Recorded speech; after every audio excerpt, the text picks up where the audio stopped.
thank you all for coming and for attending our celebration. And I thank Dr. Raga for the excellent organization of the meeting and all the team that helped her. She asked me to talk about ultrasound in reproductive medicine or in ART, and this is probably my favorite subject because I work a lot with ultrasound. This was the machines that were available in the 80s when IVF started, and we actually had a machine like that in the center, and it was very precious to our whole team, so they kept it for over 20 years. I don't know what happened with this machine, but I remember it very well. But now this is the state-of-art machines that are available, beautiful machines. And of course, as mentioned before in the previous talks, the problem in the beginning of IVF was that we didn't have vaginal probes, and probably this was the breakthrough innovation in the management of infertile women, and this was in '85. And assessment of infertile ladies should always be done by transvaginal ultrasound. We know that it is better, especially if you are assessing ovaries and ectopic pregnancy. And of course, new technology, especially in the last 10 to 15 years, such as 3D ultrasound, new vaginal probes with wider angles and much higher frequency, have really made our job much easier and have improved our imaging and diagnosis of our patients. This is the image that we would like to see. This is what we would like to see in our patient: a beautiful uterus, triple line endometrium, freely mobile uterus. The myometrium is free, no fibroids, no adenomyosis, and again, this is how we would like to see the ovaries. Sliding easily, the texture looks normal. I think we have a good antral follicle count, and this is how we would like our patients to look like. But of course, in our infertile patients, unfortunately, this is not the situation. We have large uteri like these with marked distortion of the myometrium, fixed uterus with large cysts that are fixed to the uterus. So unfortunately, in our patients, this is what we see in many of the cases. If we look at the myometrium, we know that there are two entities that we should differentiate and that could distort the myometrium and could affect our IVF results. And of course, these include fibroids. They have a well-defined capsule with this typical hypoechoic appearance and posterior shadowing, and this should be differentiated from adenomyosis with this striations of posterior shadowing, some cysts, loss of the endometrial myometrial interface. And of course, with 3D ultrasound, the fibroids, you can really define where they are and if they are distorting the myometrial cavity or not. You can add saline installation sonography. You can then see exactly the endometrial lining if the fibroid is distorting it or not. Uterine fibroids, the incidence, we don't really know exactly, but it ranges from 20 to 50%, and we know that it increases in the late reproductive age, and that's why we see it in many of our infertile patients and patients undergoing IVF. And ultrasound is definitely the best diagnostic technique with a sensitivity of 90 to 100%. And in some situations, you do need to do an abdominal ultrasound when you have very large fibroids that you really cannot assess completely by the vaginal route. So what do we do with fibroids in ART? It was mentioned previously in the previous talks by Professor Gamel and Professor Aboulghar. Of course, it depends on where the fibroid is or what type of fibroid. So a subserous fibroid like this, which is protruding more than 50% outside the serosal cavity, has no effect. And we know that we do not need to operate, except, of course, if it is very large, causing pain to the patient or interfering with our monitoring during the stimulation protocol. But of course, fibroids like these that are totally intracavitary, disrupting the endometrial lining, and of course sonohystrography and 3D ultrasound will help us to confirm exactly where this fibroid is, if it is submucous or not, and how much of it is projecting into the cavity. And we know that these fibroids they do have a significantly lower clinical pregnancy rate, implantation rate, and ongoing live pregnancy and live birth rate if compared to women without submucosal fibroids. And of course, the controversy, as mentioned before, is the intramural fibroids. The fibroids that are not distorting the endometrial lining, could be closed, could be compressing. And of course, what do we do? Well, there are studies that show that the effect of fibroids, submucous, intramural, and subserous in a decreasing orders of importance produce a decrease in live birth rate, and myomectomy increases the pregnancy rate by about 50%. And in the recent meta-analysis mentioned again this morning, there is a significant reduction in live birth rate and clinical pregnancy rate in patients with intramural fibroids not distorting the cavity. So what we do, or what we counsel and advise our patients of, is to remove or do myomectomy for intramural fibroids that are not distorting the cavity but are larger than 4 centimeters. And then we have adenomyosis, different forms of adenomyosis, and we do see them rarely, but we do see them in our ART patients, you know, this typical myometrial cyst, this severe posterior shadowing and loss of the endometrial myometrial interface. And the impact is controversial. The most recent meta-analysis in 2014 showed that it did have a negative impact on IVF-ICSI due to reduced clinical pregnancy rate, implantation rate, and increased pregnancy loss. And if we compare ultrasound to other diagnostic techniques, ultrasound and MRI are quite similar, but if we compare ultrasound diagnosis in adenomyosis to the ability to diagnose fibroids, definitely it is less. You could use 3D ultrasound, because you should see in the 3D ultrasound this beautiful junctional zone, which is the echolucent area, that line that should be surrounding the endometrial, the 3D endometrial image, and it should be intact, but in adenomyosis it is completely lost. You have a completely distorted cavity and a distorted junctional zone. You cannot identify it in this picture. Mullerian anomalies, very common in our infertile patients. This is a normal, very nice uterus. I would like to see all uteri like these, but then we have the subseptate uterus, the complete septate uterus, another complete septate uterus, the unicornate uterus, which you would never diagnose without a histosalpingogram or a 3D ultrasound, and the bicornate uterus. And Mullerian anomalies are known to be to have double the incidence of the normal population in infertile patients, about 7%. And we have evidence that there is a strong association between PCO and Mullerian anomalies. So I always like to look at the ovaries. If they are PCO, I like to take a 3D image of the uterus, because in many instances they have a small septum or another Mullerian anomaly. Again, it is no surprise when I'm monitoring a patient with a known Mullerian anomaly to find a pelvic kidney that everybody gets very scared and very confused when they see it, because it is common to have renin anomalies together with Mullerian anomalies. We know that uterine Mullerian anomalies are associated with a lower clinical pregnancy rate, a relative risk of 0.86, a higher rate of spontaneous first trimester miscarriage, relative risk of 2.8, preterm labor, relative risk of 2, and fetal malpresentations when compared to uteri without congenital uterine anomalies. Of course, 3D ultrasound, we have very strong evidence. It is probably the best tool with the highest sensitivity, specificity, negative and positive predictive value as compared to the gold standard of hysteroscopy and laparoscopy.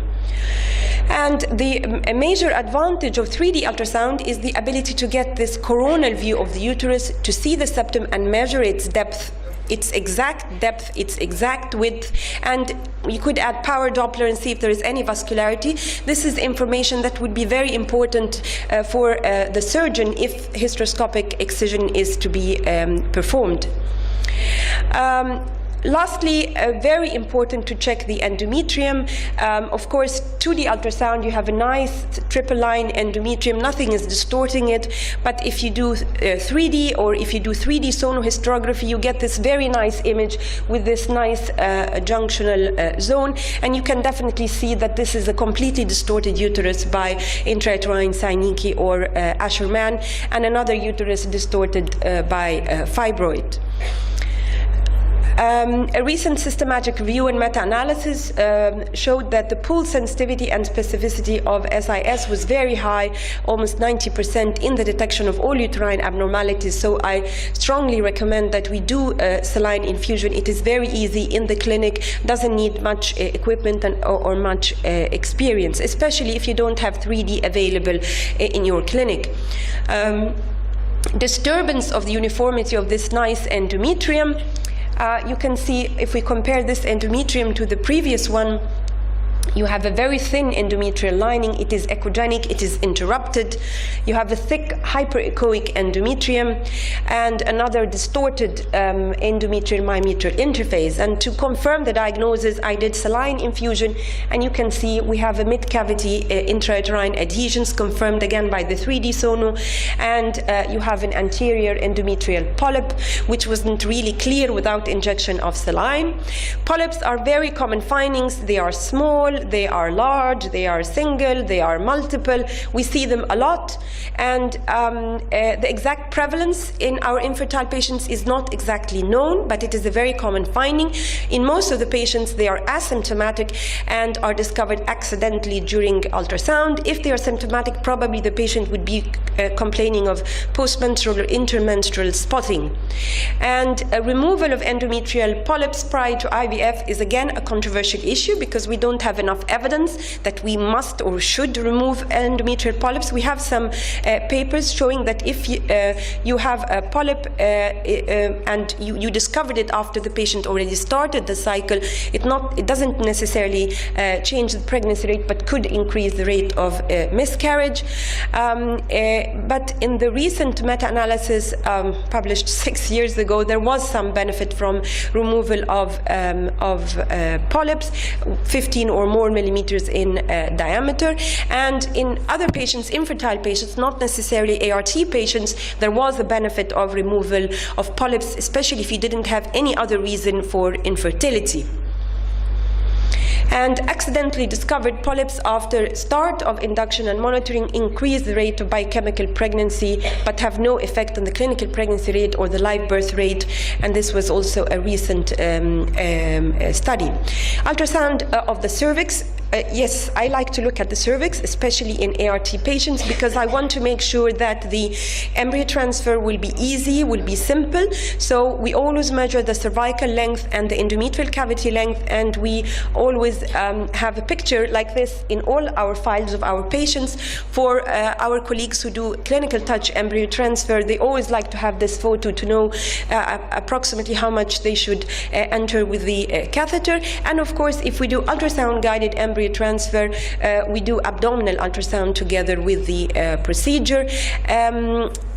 And then we have the ovaries. Of course, as I showed before, I like to see ovaries like these with good size, good volume, good antral follicle count, mobile, not restricted in the mobility on pressure.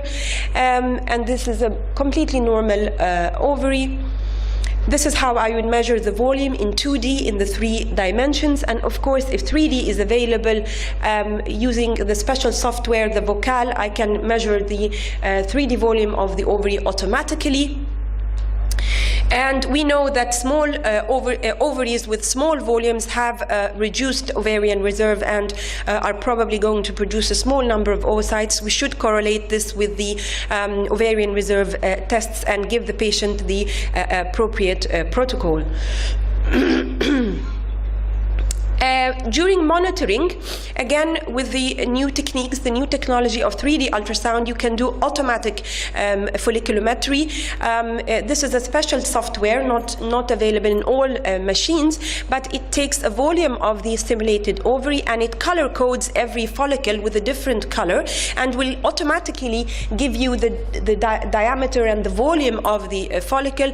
It is easy, it is quick, it is reproducible, and of course in clinics busy with lots of patients, it is of course very useful. But then we have the large polycystic ovaries. They are large in volume, more than 10 cc's, more than 12 small follicles, sometimes peripherally arranged follicles, but not necessarily to diagnose PCO by ultrasound. And of course you can use 3D with the inversion mode. You take a volume and use the inversion mode, which is a special mode in the 3D machine, and you can this way very easily see the very large number of very small follicles, less than 5 millimeters, and you can count them. You can add power Doppler and check the vascularity. And of course, in many of our patients, they develop cysts, maybe with downregulation, those typical clear cysts, and maybe some hemorrhage. But the cysts that are very common, and we discussed a lot about it this morning, are these cysts, the big low echogenic cysts stuck to the back of the uterus in the Douglas pouch with no mobility, the typical endometriotic cysts. Sometimes they show a bit of calcification in one side. They could be large. And this is the typical calcification that we see in many of these cases. Kissing ovaries with normal ovarian tissue, which is an important sign, the crescent sign. We like to see it because it confirms that this is a benign lesion. And as mentioned before, how do we manage endometriomas? Well, we have evidence there is no effective surgery on the results of IVF or ovulation induction, especially in small endometriomas. And as was mentioned before, we're very worried about the ovarian reserve when operating on endometriomas, and it is only indicated if we have very large endometriomas causing pain for the patient, or if the patient is in the older age group.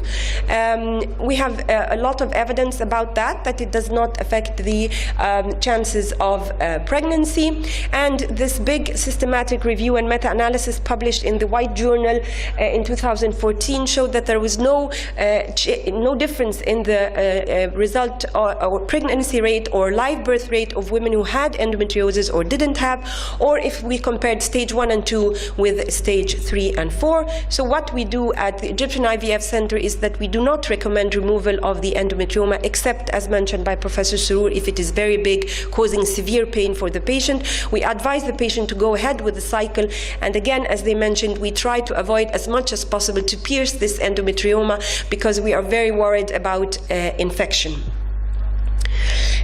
And then, of course, those cystic structures that we see all the time, this elongated cystic structure with a lot of fluid, the typical hydrosalpinx. And hydrosalpinges can take a lot of forms: incomplete septations, beaded appearance of the internal mucosa, sometimes big hydrosalpinges.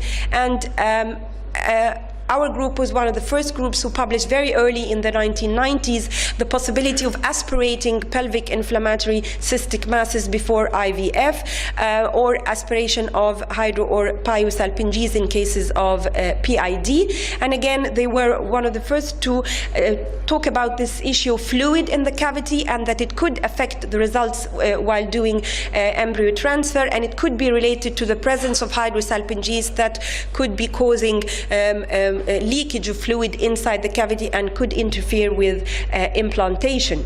And as was mentioned before, we do advise that if this hydrosalpinx is communicating, that this patient undergoes disconnection or salpingectomy. And usually what we do is that the patient is referred to me to do an ultrasound to check if this hydrosalpinx that was seen by the histosalpingogram or was mentioned in the laparoscopy is seen by ultrasound. And if we see it by ultrasound, we advise the patient to manage this hydrosalpinx before the trial. And This is a very common finding, fluid in the Douglas pouch with mobile septations. This is a patient, of course, with multiple previous surgeries, very common.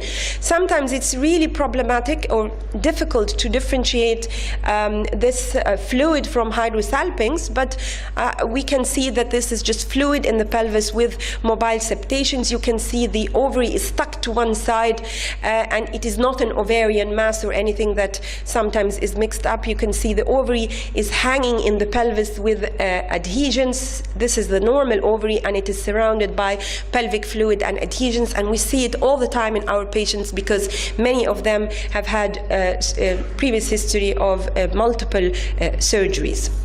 Just a quick going through, I think we all know that we need ultrasound in every step of our ART cycle. So the baseline monitoring of the patient, the follow-up of ovulation, ovum pickup procedure is now done ultrasound, as we all know from the history and from what they told us yesterday. They did it laparoscopic before, and this was of course a breakthrough to have transvaginal aspiration, much easier, and avoids the need to enter into an abdomen which is full of adhesions, as Professor Surur mentioned.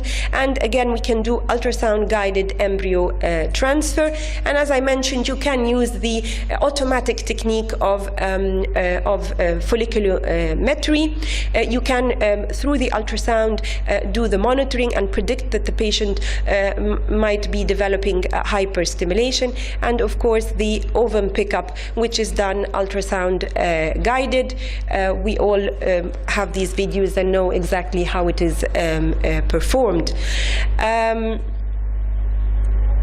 And we can do ultrasound embryo transfer, ultrasound-guided embryo transfer. There is evidence that it could have a higher pregnancy rate. In addition, that it is easier in some of the difficult cases to do ultrasound-guided embryo transfer.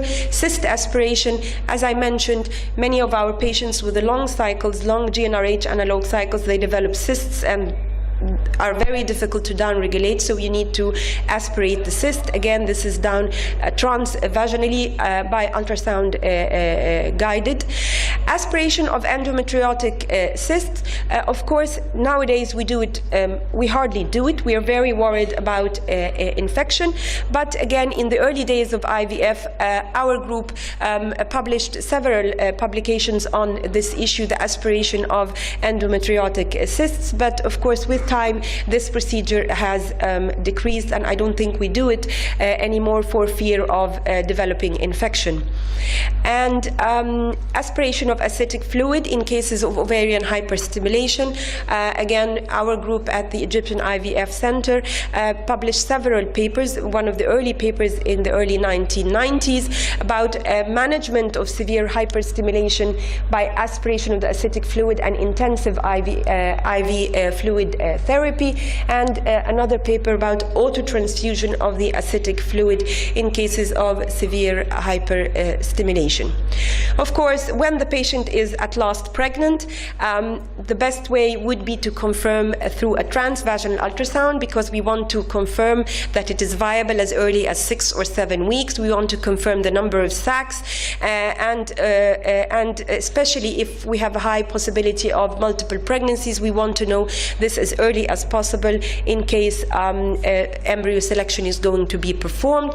And our group published in 1990 about the management of ectopic pregnancy through the injection of methotrexate.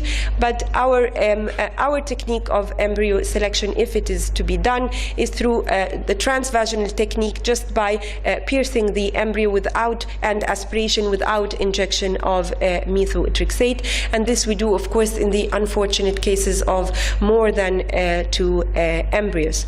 So finally, to conclude, Mr. Chairman, ultrasound is an integral part of assessment, follow-up and monitoring of patients undergoing IVF. New innovations such as 3D ultrasound have added a lot of value to our ultrasound monitoring and have helped us a lot to make it a much easier procedure. Thank you very much.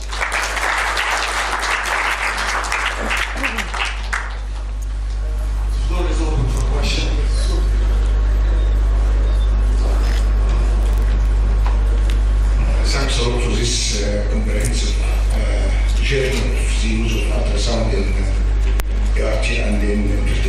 first diagnosis of adenomyosis, you mentioned that junction zone is completely lost. Completely or partially. I mean, you should see it all around. For this, less than 12 or less than. Excuse me. What? I didn't. Different cutoff levels for the normal junction zone. Some consider it less than 12 millimeter or less than 14 millimeter, right? The second question about the use of the acetic fluid in cases of ovarian hyperstosis. Would you highlight the benefits? Okay, I start with the second question. I think this was a very old publication in the early days of IVF to use the acetic fluid and reinfuse it in the patient. I think you would like to ask the authors themselves about the details of this paper because it's a very old paper. But about the junctional zone, I am not aware of a cutoff for adenomyosis. I know there is a lot of talk about the cutoff for cases of recurrent miscarriage, but not about adenomyosis. I'm not aware of a cutoff for the junctional zone. The idea is that the junctional zone should be uniform and should be present all around the endometrium, and when it is lost in part or incomplete, it helps in the diagnosis of adenomyosis. Just I want to ask, your center neglect completely the antral follicle count. Professor Aboulghar this morning didn't mention it at all. Okay. You didn't mention it at all. La, I did. In my practice personally, my patients, it's a very cheap thing to do. And a very cheap thing to do is evidence-based. Yes. And I do it for almost every patient. And when it is less than 7, I check the FSH or anti-Blair hormone. If it is more than 15, I do check them as well to check for possible risk of breast termination. I wonder why this.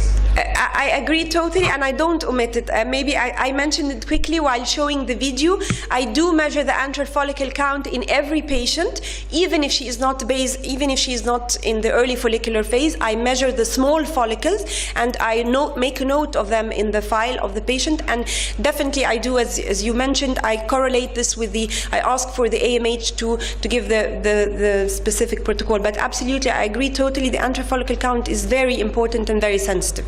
I also add to this, Professor Shah, we always look at ovaries and antral count at the first time of the counseling for the patients. And if it is reduced, then of course we embark on other measures by AMH, of course, particularly. But if the count is satisfactory, we don't care about AMH. One question. Yes, please. Thank you, Professor Aboulghar, for this nice presentation. The problem of vaginal abnormalities, IgEs, how to overcome this problem in diagnosis and inversion? How to deal with divergent remains with menorrhagia? Okay. How to diagnose polyps? Use transvaginal ultrasound. No, I do transrectal with the same probe. أنا عارفة إن إحنا هنختلف يا دكتور إبراهيم لأن إحنا اختلفنا في الحكاية دي قبل كده. And I do. Transpreneur completely forbidden. Why? Because this is very expensive. This is too. No. You can do it with the same abdominal probe. No, $20,000. And the expired date of breast does not more than 1 year. Okay, and I do transrectal ultrasound inversions. I use the same probe that I use. I do it for all versions. I have done it for girls 11 years and for ladies 6 years. And I actually learned this technique from my professor, Dr. Sharif.